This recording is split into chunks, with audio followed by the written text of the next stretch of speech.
ভারত ও পাকিস্তান যুদ্ধ শুরু হয়ে গেল, চলুন জেনে নেওয়া যাক।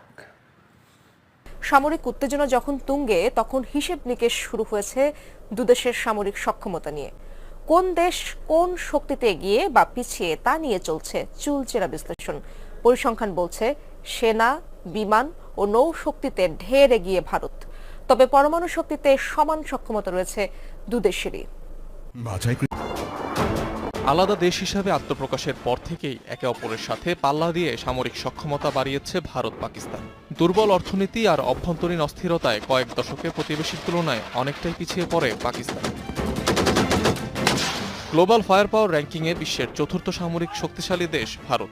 এ তালিকায় পাকিস্তানের অবস্থান 12। ভারতের যেখানে সামরিক সদস্য 14.5 লাখের বেশি, অন্যদিকে পাকিস্তানের এ সংখ্যা 6.5 লাখ।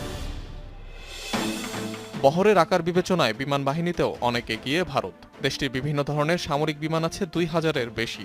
রাফাল, মিগ, মিরাজ এবং সুখোয়ের মতো অত্যাধুনিক সব ফাইটার জেট করেছে দেশটির আকাশ প্রতিরক্ষাকে শক্তিশালী। অন্যদিকে পাকিস্তানে রয়েছে F-16, মিরাজ এবং JF থান্ডারের মতো ফাইটার জেট। নৌবহরে অবশ্য ভারতের ধারে কাছেও নেই পাকিস্তানিরা। 2টি বিমানবাহী রণতরী আর 18টি সাবমেরিন নিয়ে বিশ্বে অন্যতম নৌপরাশক্তি নয়াদিল্লি। আছে ফ্রিগেট, ডেস্ট্রয়ার সহ প্রায় 300 সামরিক জাহাজ।